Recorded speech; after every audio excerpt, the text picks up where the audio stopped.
Hey, everybody. Welcome to the Improv Network podcast. This is a series of conversations aimed at building stronger connections throughout the improv community. I'm James Quesada. And I'm Bob Wick. And we are your education team. What are you laughing about? I don't think there's a way you can start this without making me laugh. Hey! I love it. It's general excitement when you start. So it's not me making fun of you. I don't think there's a way for me to not be caught off guard, even though it's a freaking countdown. There's a countdown. Oh, hey. Well, then I also laugh because I realized I put on cologne to do this. I don't know why. I get ready before the show and I'm like, all right, time for the show. You smell great. Thanks. For the viewers out there, can you tell the difference whether the episode whether I'm wearing cologne? I need to know this. Yeah, I turned it off. Bob wasn't wearing cologne. Oh man. So we are your education team for the Improv Network. You can go to the improvnetwork.org to see all of the offerings and improv resources that the Improv Network has to offer, including festival listings and team profiles, individual performer profiles, teacher profiles. You can also find interviews and blogs and an improv FAQ page with an archive of these streamed conversations, as well as a mini lecture series from yours truly. You know what else I'm noticing is how freaking gray our stream is right now. Oh yeah, I thought you said my beard, and I was like, oh, no, that's how freaking gray your beard is, buddy. I just realized you better put on cologne. Your beard is gray, son. No, but we made this background when we went from Improv FAQ to the Improv Network, and then just by coincidence, Bob and I have both started having these gray backgrounds, and We'll switch it up, everybody. We'll do better. We're not. This is not a podcast about home decor or decorating or color matching. This is about improv. And improv. Well, we're about. It should be plaid, if anything. But all right. Well, enough about the gray aesthetics here. Well, and also this is amazing. But we're going to bring on our guest for the episode. And ladies and gentlemen, you know her, you love her. She is the creator and director at Improv On and Off Stage, which offers virtual classes, workshops, and events for performers and non-performers. She's based in Austin. Right now, she's going to be joining us from Massachusetts, she thinks. And please welcome our good friend, Shannon Stott. Yeah! It's a Shannon Sunday! Hey, it's Shannon Sunday, y'all. It's Shannon Sunday. Yeah. I have chosen a pink wall so that we can have some pop of color. To me, improv is all about decor. And I was also realizing that Shannon's also rocking gray silver, much more stylishly than we are. It's just our background, but it's very, could not have been more awkward about pointing this out. Thank you, Kurt. I love the thunderous applause. We are here. We are here and loving it. Yeah, I am definitely in Massachusetts. I'm in Massachusetts, and I don't know. That's all I can say because I can't remember exactly off the top of my head. You just wake up in Massachusetts? In the witness relocation program. No one knows where we are. But it's very nice. Yeah, getting some nice sun in the window there. Yeah.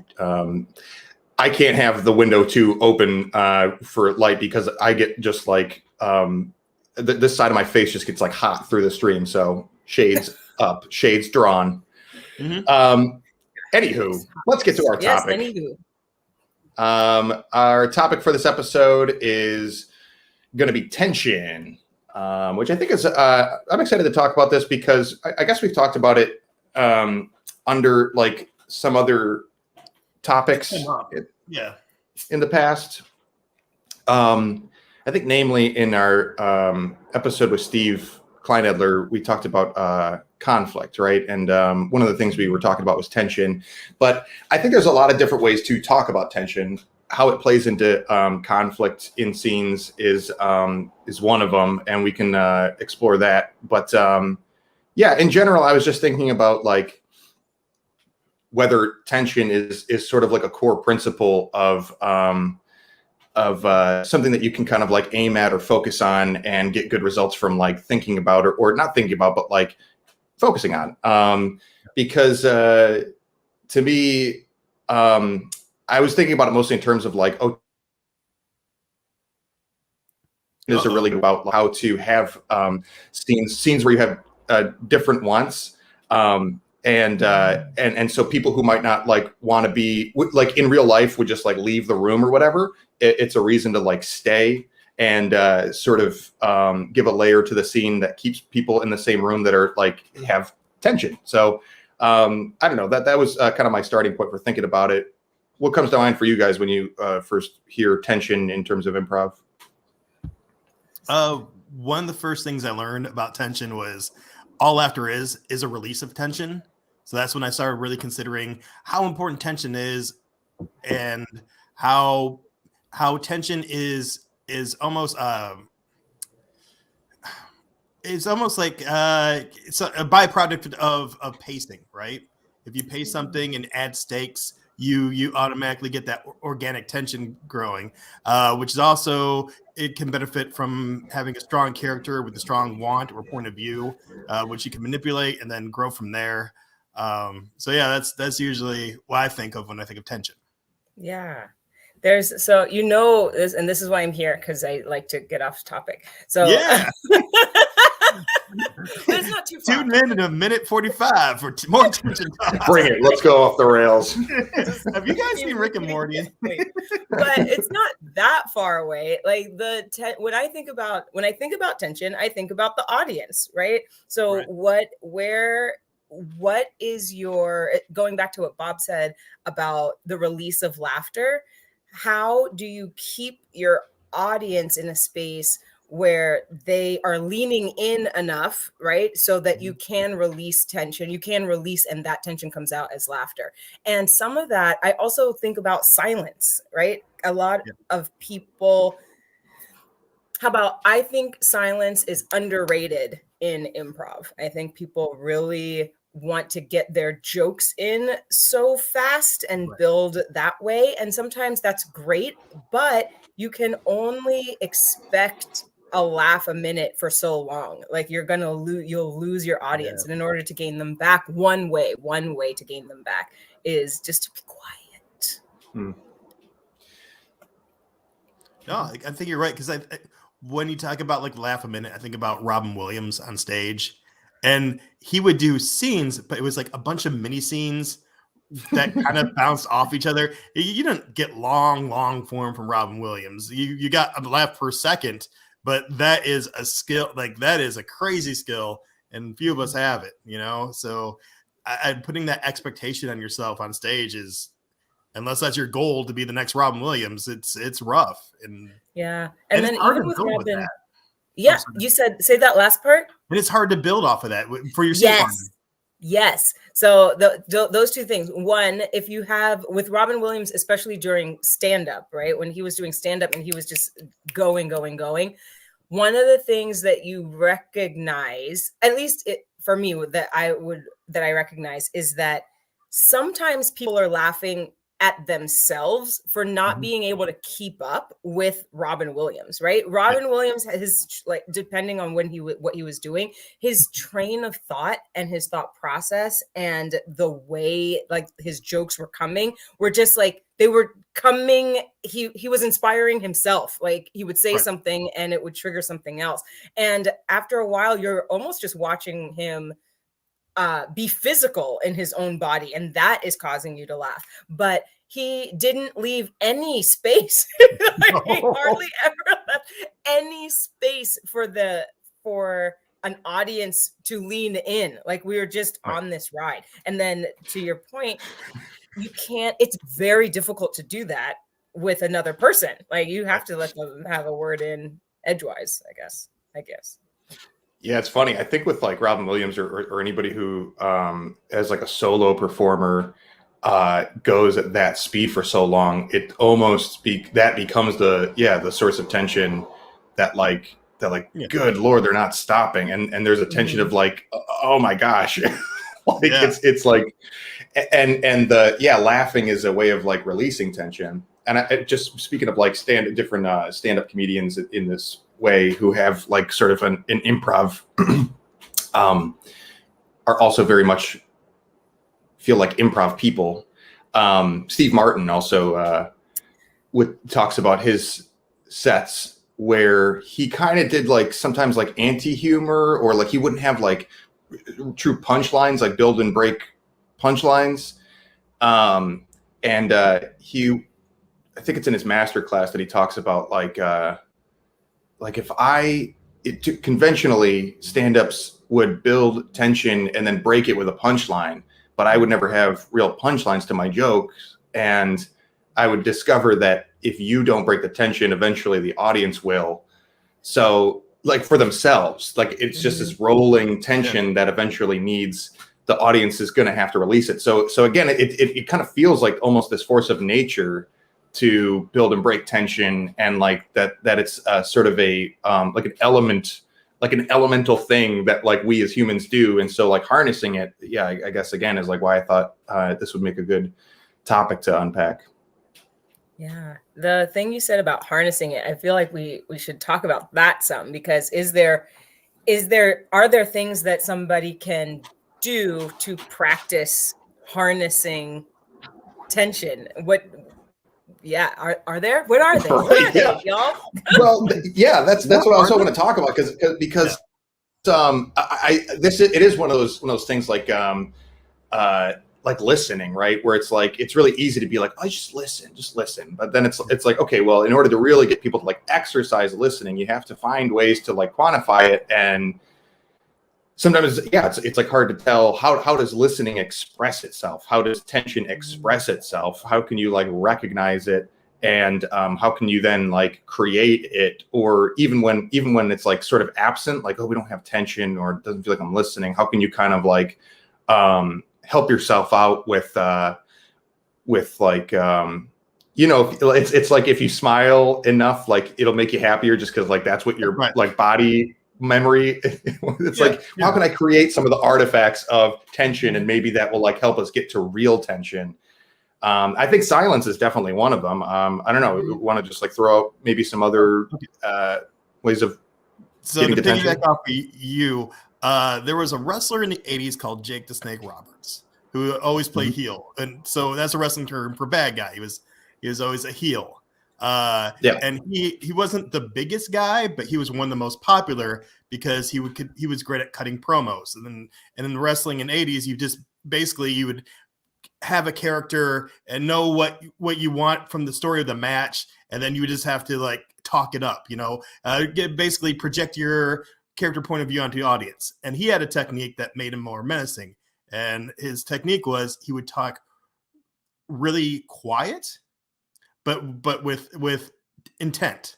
And when he would do that, his intent would be that people lean in, and it made it feel like what he was saying was more important. So we talk slow, low, but with intent. So I think that was always a really cool technique. Like if you're doing object work and you had a serious character, to use that kind of tone to make everybody, including your scene partner, lean in and know like whatever I'm saying, I'm thinking about.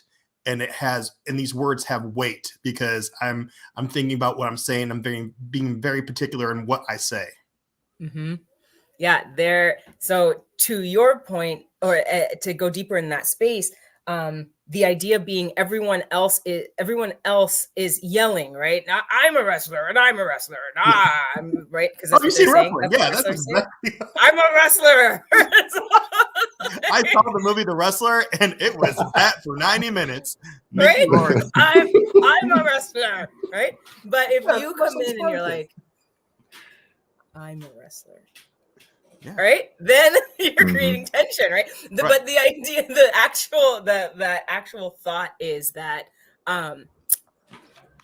witnessing what is happening on stage, what the energy is on stage and around and in the audience, and if you are able to find a way to be the opposite of that, that's automatically going to cause a little bit of tension, and whatever the tension is. And you don't always, when I feel like people think about tension as fighting, like coming at each other, like fighting, and that's not what we're doing. Sue is talking about the environment itself lending itself to tension, and I love that too, right? How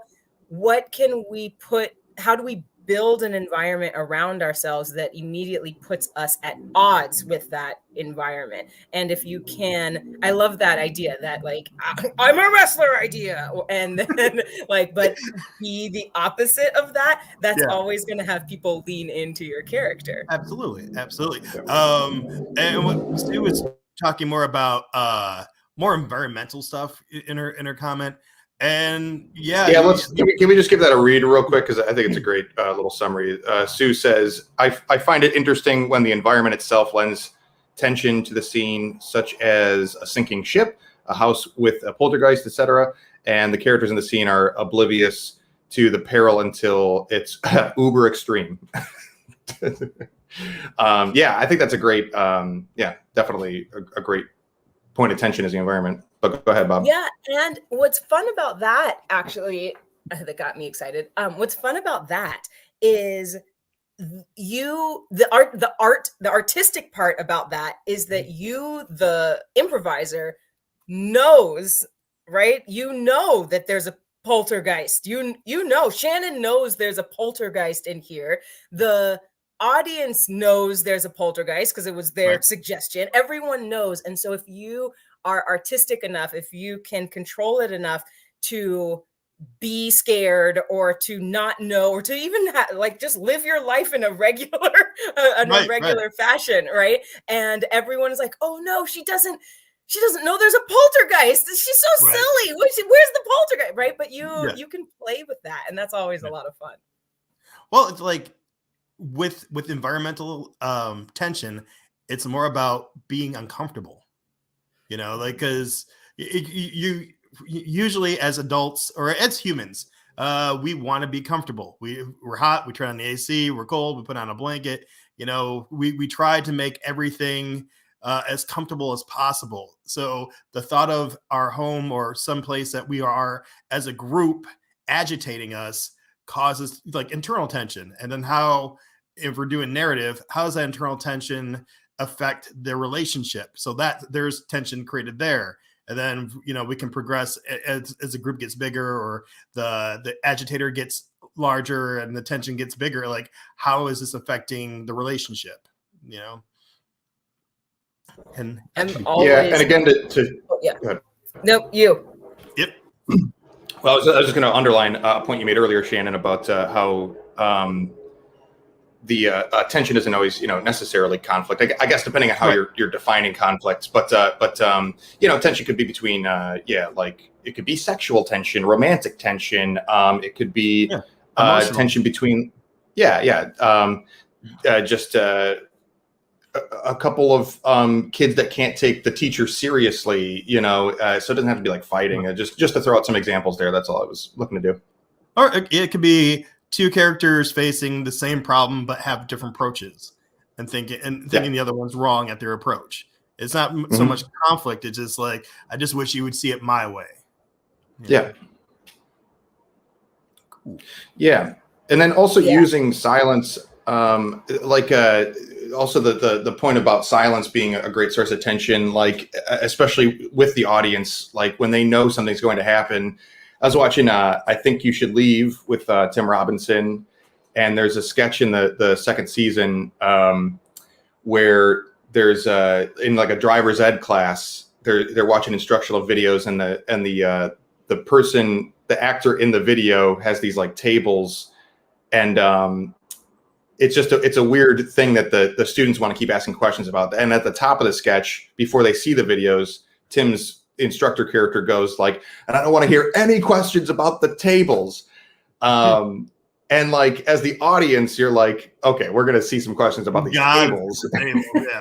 So you see the first video, and there's a weird thing with tables. And then when the video ends, one of the kids or students in the course raises their hand and is like, what was her job? What's with the tables? And then Tim goes to the front of the class and like just holds this tension, because he's so pissed. It's the one thing he asked not to get a question about. And like, so yeah, again, that like, you can kind of wield that at, whether it's like because you established something early on, explicitly don't ask me about the tables, or because you've established a pattern and now the audience is like, cued into like, this is going to keep happening. And so, the next time, once it's established, then you like purposefully take this big gap between the next time that we see that that token occur, and you can get a big payoff just by like drawing it out, being like, yeah,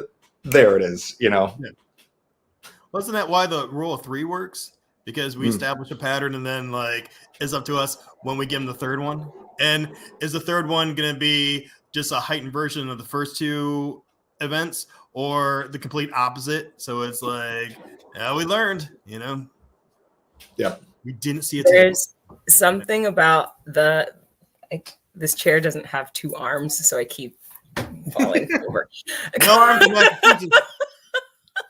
Great. So there's something about what you said about just relationships in general. And it is interesting to think about how a relationship has tension in it that isn't negative, and then all the relationships that one has, like the relationship between you Shannon and Bob and James, and then also the relationship between Bunny and Cat and Bird, right? Like what the character relationship, and then what are we doing with the audience? And I wonder if there's talk to be had about, especially like in hosting. I'm wondering if you are hosting a show, what your job is there as far as tension between the show and the audience. Is there expectation there in hosting? Your thoughts? Yeah, for sure. Yeah. Yeah, I think so. Bob? Yeah. I agree. Good attention. I host. My answer is yes. Yeah.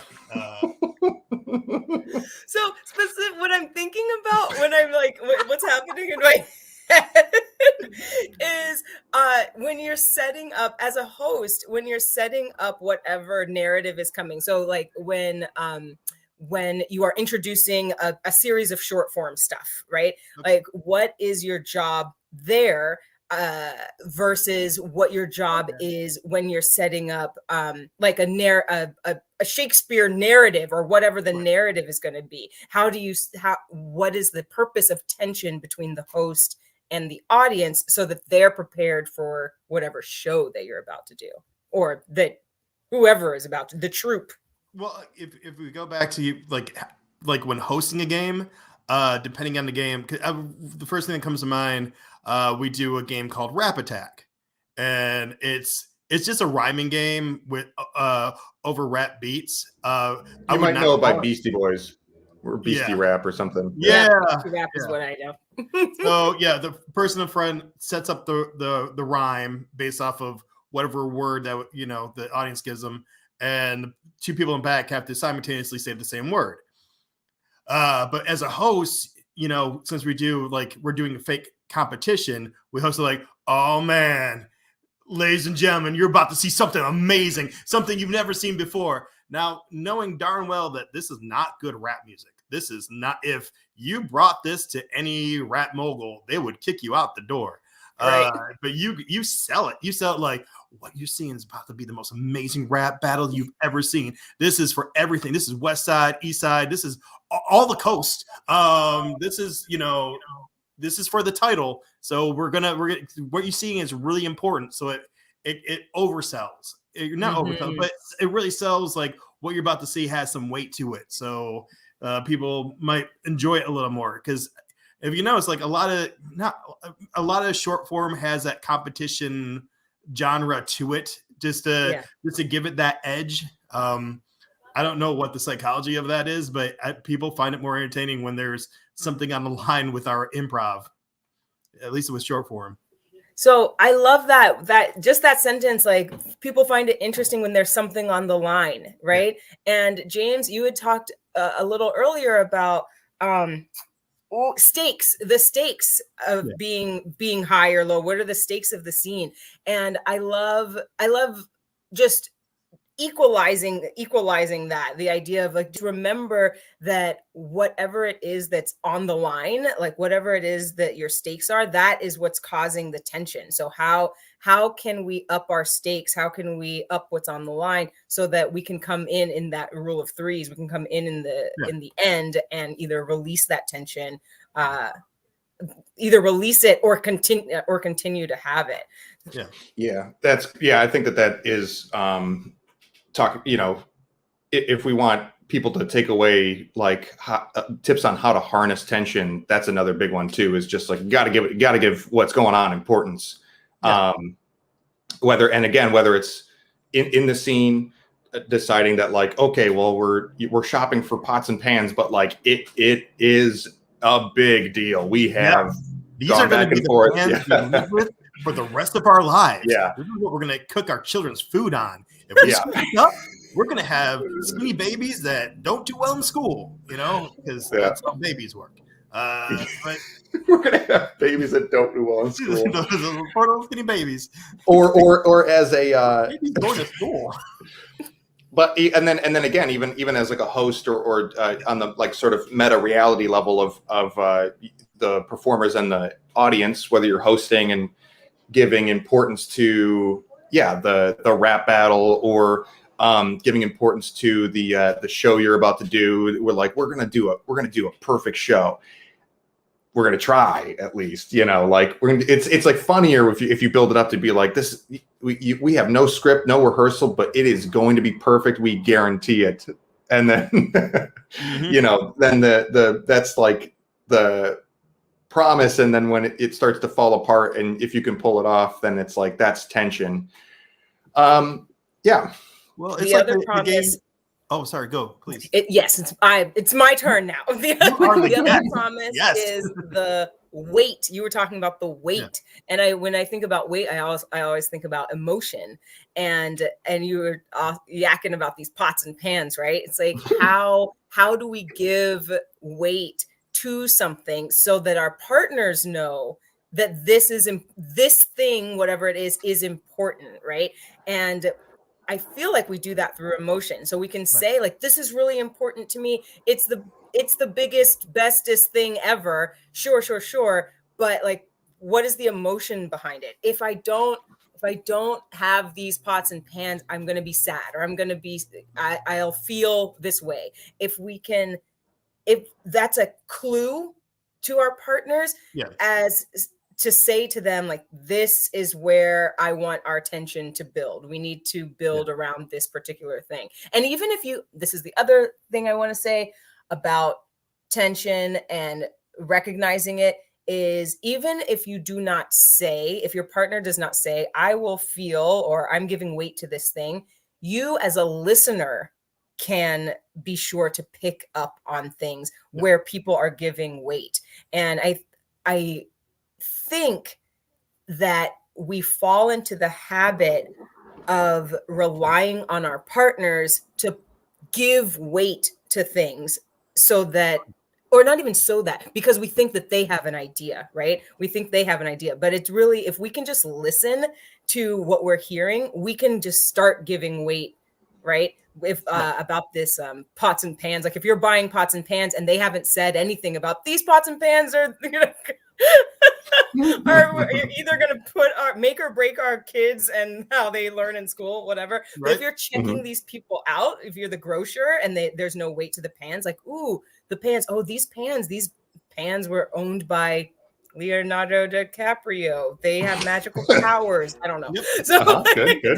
we do the best improv on this show. All good improv right here. But we're giving weight to the pots and pans. Right. And even if we're not the main character, if I'm just a cashier, if I'm a cashier, I can leave. But now the pans have weight, and this character that's taking them also can start putting weight into it and build tension, right? That's what we're getting at. I mean, the general idea is you have a character who has a want, and that's your goal. The tension is built by whether or not you achieve that goal. And then the emotion should reflect the why you have that want.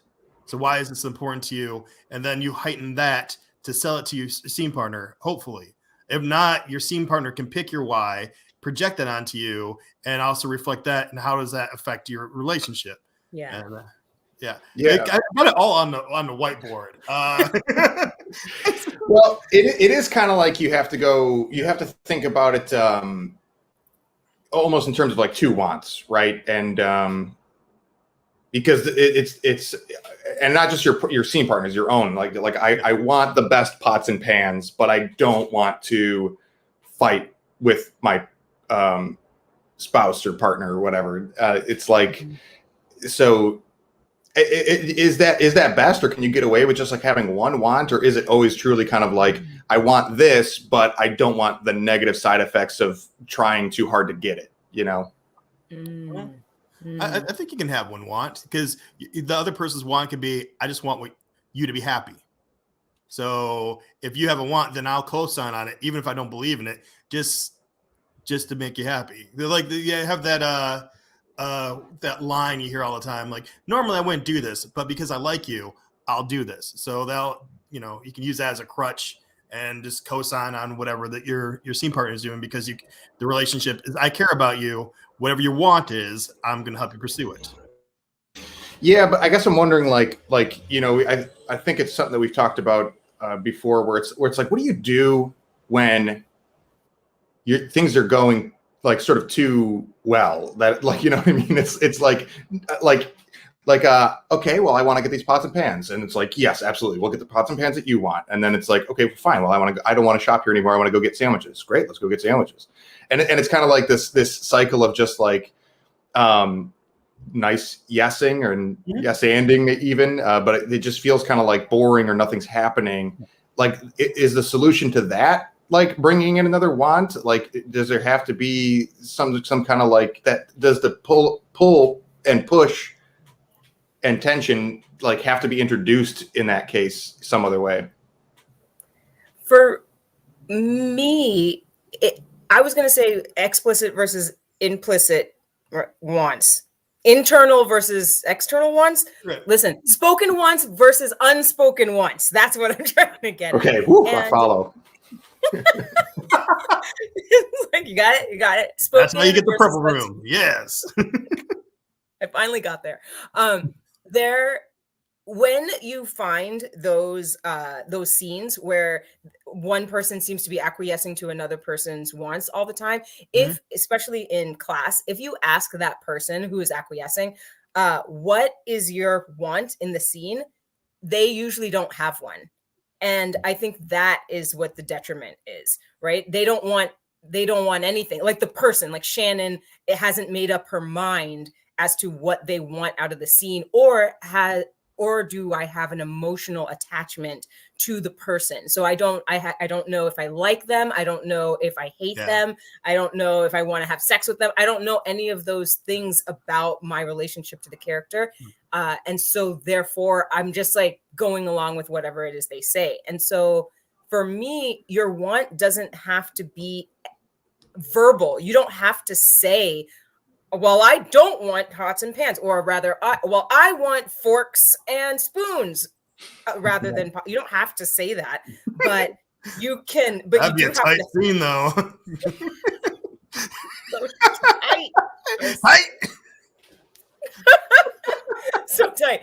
But you do have to know in your heart, like in your mind, when you enter a scene, your relationship to your to the partner that you have, like, what is my relationship to the other character? What is my relationship to myself and the environment? And what is my want? It doesn't have to come exactly once, Right. like once you hit stage, because maybe you don't know where you are, you're still setting up scene, but you do have to want something, whether you're telling your partner or not. I think that's a good example of people who yes, but forget the and. And I would coach them to make sure your and has some kind of emotional stakes to it. You know, yeah, I want you to have the pot because I want you to have everything. I want you to, honey, I love you, whatever you want. You can have all the pots. I'll make pots. I'll be a pot maker. I'll be a pot farmer. Whatever pot you want. Yeah. Mm-hmm. It's kind of like those are the driving forces, right? So it's like if you think about tension, like dramatic tension, and you just think about, oh, he's making us wait for it. Because it's dramatic tension. That's This is a great example of us StreamYard giving us dramatic tension. Yes. I don't know where I cut out there, but the physical analogy of like if you have a spring being pulled in opposite directions, like the physical forces that are pulling is where that tension comes from. Or if you have if you're pushing down, or if you lean against a wall and you push and your muscles are working, like that's you're putting a force behind in a direction, and a want is a force that takes a character in a direction, emotionally, relationally. I wonder, I'd love to hear you all talk about your feelings about when you see dramatic scenes that are not resolved. So there is tension within the scene, maybe, and it's dramatic, but then are we going to have this baby? Are we not going to have are we pregnant? Are we not pregnant? And then we're at the end of the scene, we're both looking at the pregnancy test and the lights come down. Like, I wonder just what your feelings are about those types of scenes. Oh, I love those kind of scenes, because that's really cool. It's a really cool device for like character study and relationship study, all the stuff I'm really into. So I love that kind of stuff, because it's also relatable. Even if you haven't been in that situation, it might be adjacent to something you've gone through and you can connect to. Yeah, I agree. I think I'd prefer it especially in like improv and sketch. I don't think that in a art form that has like a collection of it's almost just a collection of moments. Like the scenes are sort of like the piece can have what feels like a little bit of like a resolve to it, but it doesn't have to come from like story for me. I would rather the scenes themselves kind of like just be a visitation, and you see this like behavior happening, and it kind of like underlines something true about the world, or absurd or interesting about the characters. But we don't need to I don't feel the need to have a solution and it's like, I would rather walk away from a show raising more like questions than having every scene kind of give an answer for the questions that it raises. Especially if you're going something deep, whether or not we're having a baby, what should we do? Like you don't want to hear my opinion on that. Like I'd rather have was it the Tiger and the Princess type story that leaves the audience, in a discussion of, oh, that was a really cool character, and what do you think happened? Go full Inception. And are they in a dream? Are they not in a dream? Who They're knows? Not in a dream. These are the reasons we don't know. Are we in a dream? Yeah. It's funny because I don't know if not that I don't agree, but I do know that I have been at multiple places. Ooh, okay. So I've been in multiple shows where that happens, and I am upset because like I'm like, just just tell me the answer. Did you have the child? Are you pregnant? You're not pregnant. I'm really upset about it. And I think if I'm analyzing myself right now in the moment, is that it looks to me that the characters don't, the actors themselves are copping out. That's what it looks like sometimes. Like they haven't made a decision. Because have you ever been backstage and seen, well, you can't see a scene from backstage, but like, have you ever talked to some actors after a scene like that and asked them what's in the box? What was in the box? Like you asked them what was in the box, and both of them were like, yeah, it was definitely a ring, or it was definitely a cat. They like knew together, like whatever the force is that happens, that like those characters, those people, those actors actually knew what was in that box, or if they were pregnant or not. And I love that. I have seen scenes where I feel like maybe the actors don't know. And so my question is, how do you not do that? Yeah, I think that's a great question. Yeah. Go ahead, Bob. I think you got to act it, even if you don't know, act as if and make strong emotional choices. So it might be your grandma's ring, or it might be a puppy in that box. But you know your character cares, and it's invested and whatever until you come to that conclusion what it is. And it might be, you might have a slight variant between the two actors when you get off stage, but you're telling a story, and the story isn't about what's in the box. It's about how whatever is in that box is affecting the relationship. Whatever's in that box has an emotional weight to it. And if you are not acting as if, then you're not doing your job. The other way is kind of like when you watch people who just start improvising, like, hey, where are we? Who are we to each other? Like asking the questions you're supposed to be answering through your storytelling. If you're doing that, then you get the very unsatisfying, like, lights down, like, well, I guess that was their 20 minutes on the next performance, Right. I think that's the difference too, in my experience.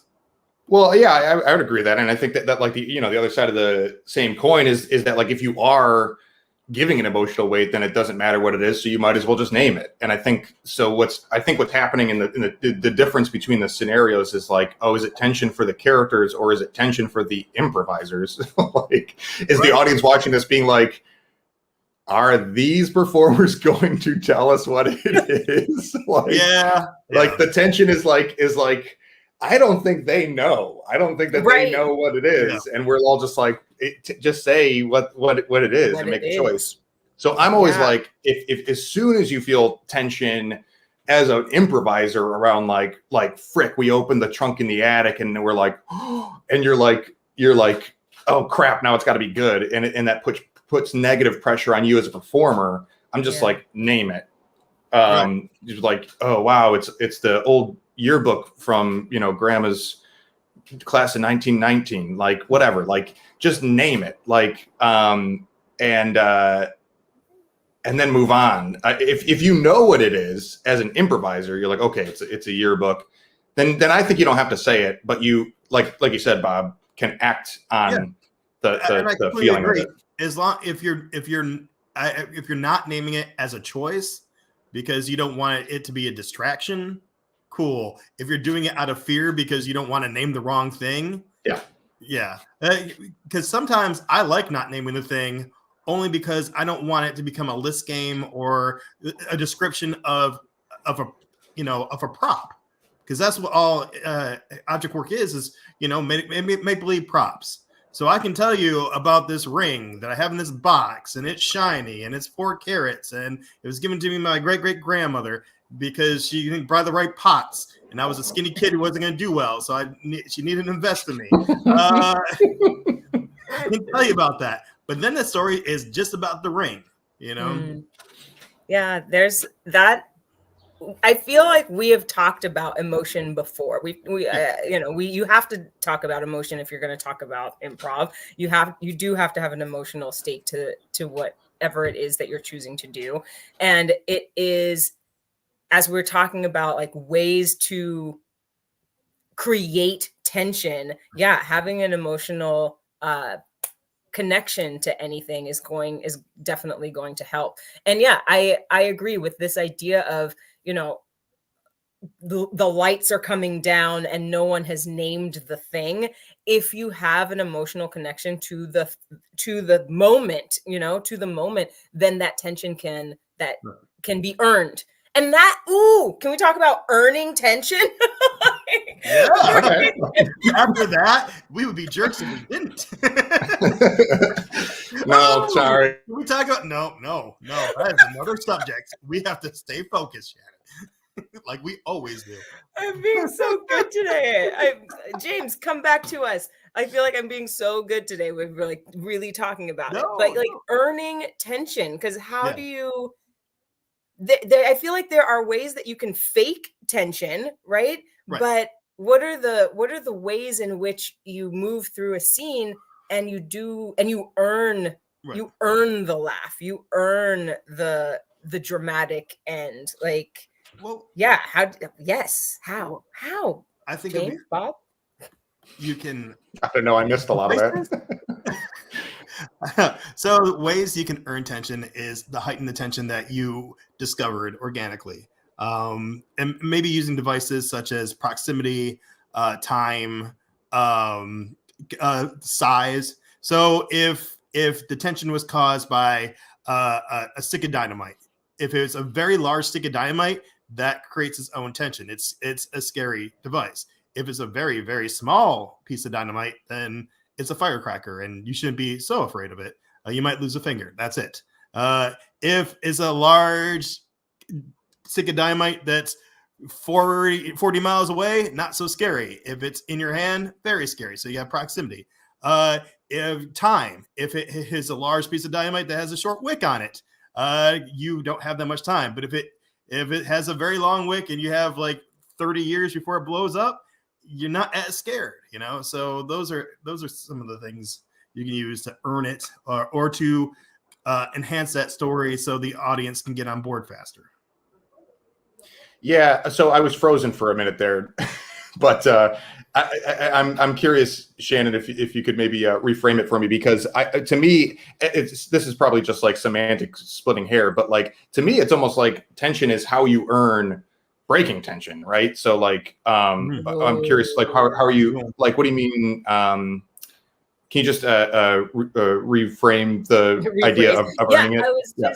The question was, how do you earn it? Because there are cheap ways to earn it. I guess they're not cheap, but they like listing things, or the rule of threes, these things that you're doing very obviously.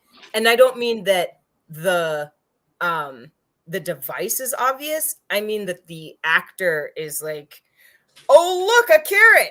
Oh, look, another carrot. I wonder what's down this hole. I don't feel like that's like another tight scene. Yes, it's another carrot. Like it just doesn't seem good. The old carrot in the hole. Man, if I had $1 for every time I watched that chestnut.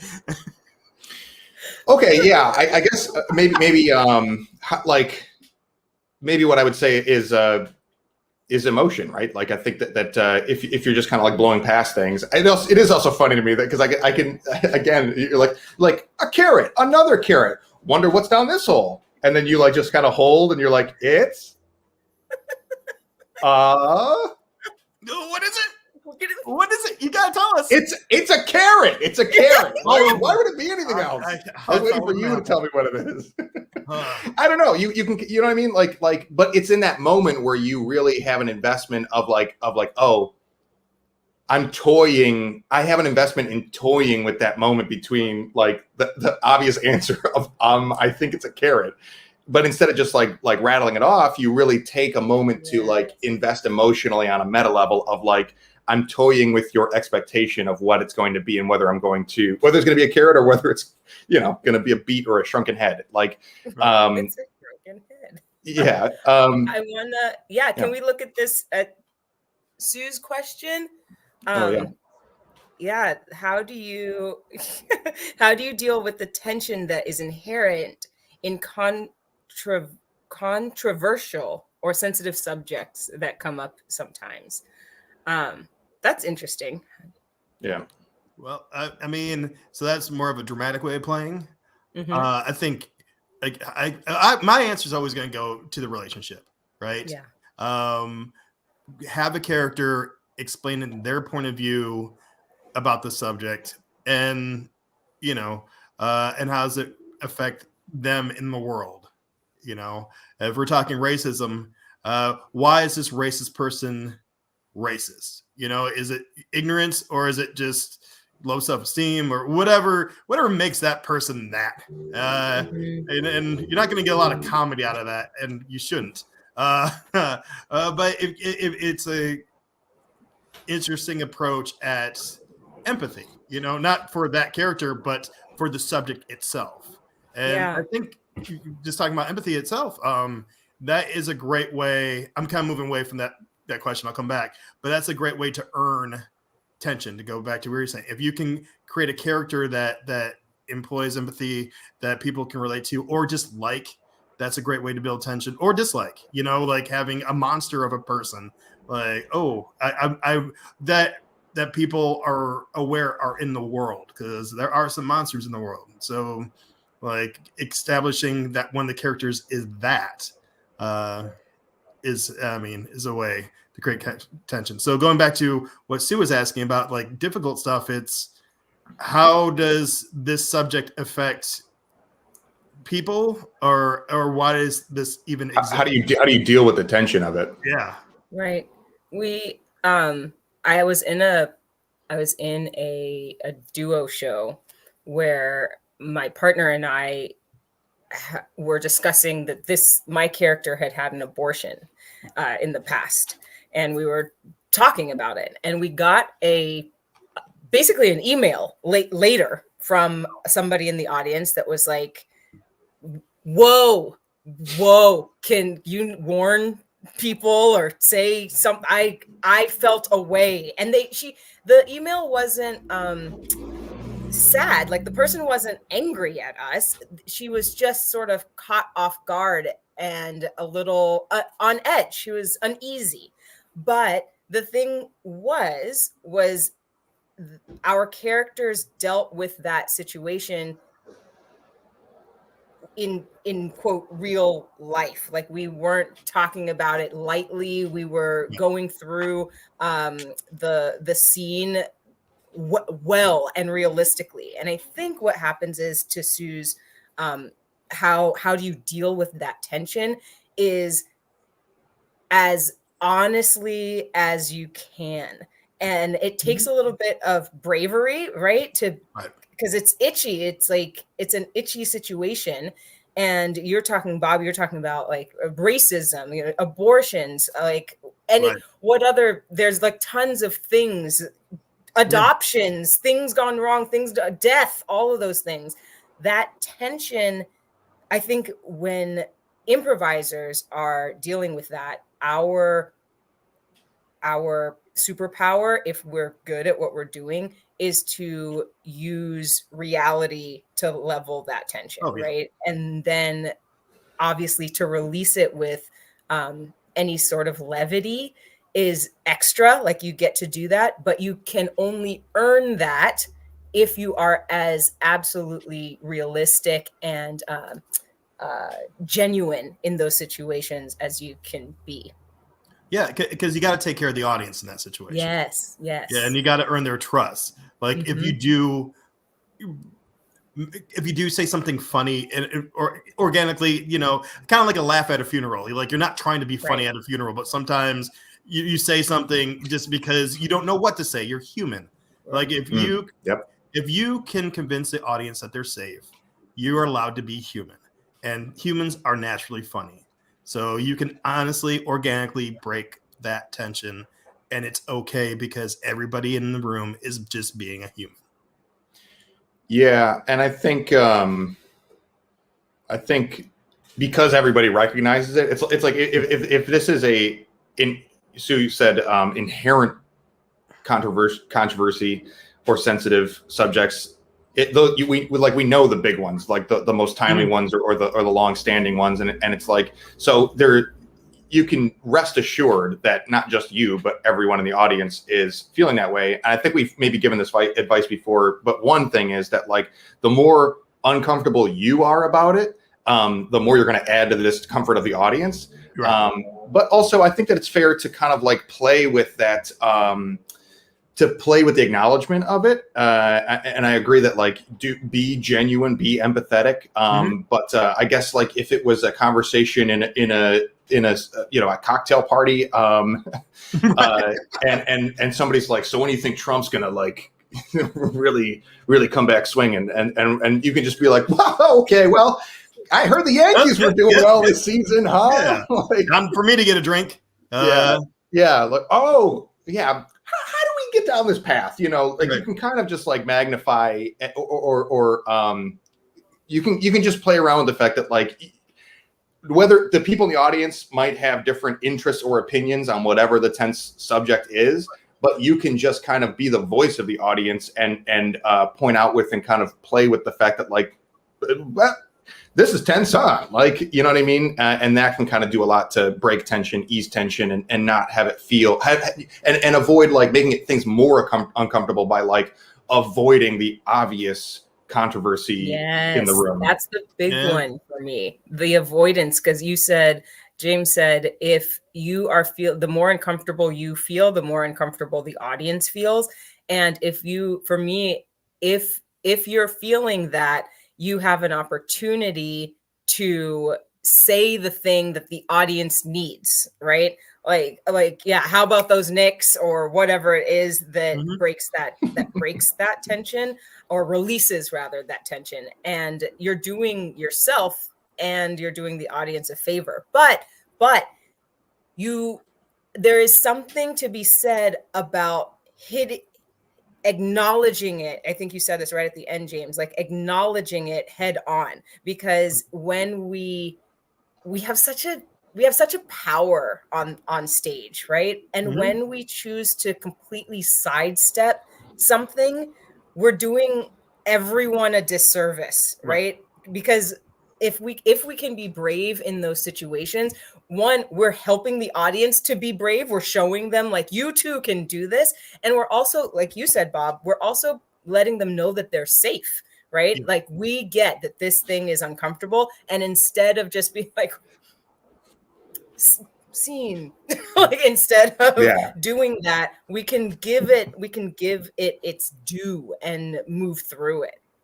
But there also something to say, like, there's a time and a place for everything. And if someone's going into the Yuck Yuck House to see the Battle Royale of short form, maybe those subjects are something to avoid. I mean, like, not everybody, because I'm thinking, like, and that would be up to the host, going back to what you asked before. Like, that would be for the folks who are like, whoa, we're not talking politics today. No, like, this is a no politics zone or whatever. That's also helpful if you're a host, and to recognize that it's time for that. Right. Because I've seen people like, oh, I guess those improvisers up there, they're gonna have to deal with that scene about that thing, whatever it is. It's like, no, you are the host, or you on the sidelines.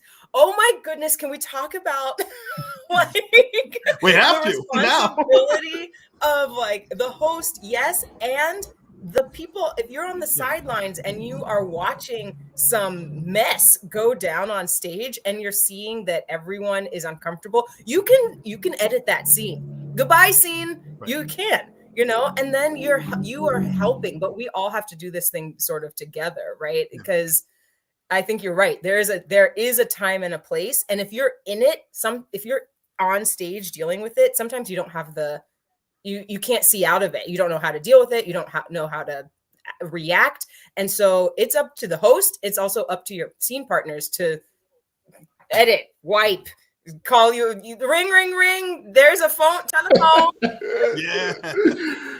Yeah. So this is what I think about abortion. Ring, ring, ring. Wait. That's how you build the tension. Yeah. Am I going to come back and talk about it? Maybe not. This might be an important phone call. Yeah, that's funny. I really got to get this. My pots and pans are in. Excuse me. Yeah, it is tough. I mean, I think I want to get behind the advice for courage and bravery in it and genuineness more than anything. But yeah, I think that really like the disclaimer to put on it is that like it's just not easy for like students or people earlier in their comedy and improv careers. It's just tough to I don't know, like there must be some other like kind of fail safe for it. And I think ring is it. Yeah. Oh, absolutely. I mean, I guess the general rule is you when you first start, you're not comfortable on stage. So how are you going to make a whole room of people comfortable when you or yourself are uncomfortable? It's like hosting a party. If you're uncomfortable, you don't like the way your house looks. If you didn't, if you didn't make enough food, if you're uncomfortable, then you're going to be a bad host. Mm-hmm. And if you're going to host this story that has some I don't know, some conflict already rolled up into it, like maybe it's not time for you to speak yet until you develop your voice and get a little bit stronger and actually think about, do you actually have something to say? Mm-hmm. Because some people might mistake your scene as your comments on these things. And, that's too much. That could be too much pressure for someone who's just starting out. That's an interesting, that's maybe for another show, but I like that idea of talking about what the perception is, how what you're saying is being perceived, and that the audience can come away thinking, oh, that's what you think. And you're like, no. I just play Santa Claus. I don't actually own reindeer. There's a difference between Carol O'Connor and Archie Bunker, Right. There's a difference. He was a fantastic actor who had people writing his lines for him. And, it took a room full of people to create a character that was safe enough to speak like that. Yes. Which is all my improv characters. Right. I have a room full of people coming up with my characters for me so I can safely perform. I wear an earpiece. I wear an earpiece. Like, people tell me what to say on stage. I'm just a puppet. So real quick, I have one little loose end before we wrap up here. Going back to hosting real quick, and I'm curious to get your thoughts on this, Shannon, because we were talking about how as a host with the audience you can kind of build tension or stakes around the show, and I think that's a little bit more clear for me in like short form, or how it applies in the scene for a character, giving importance to what's going on.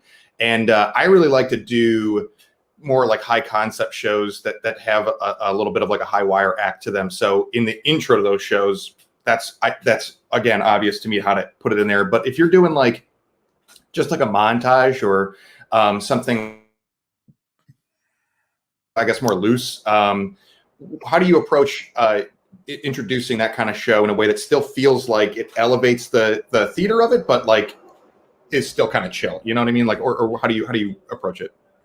Yeah, I love this idea of the party, right? Like if you have whatever the theme of your party is, you want to be in that theme. But as the host, you also are being looked to as a tiny bit elevated above what's going on stage, right? You have the control. The audience rather thinks that of you.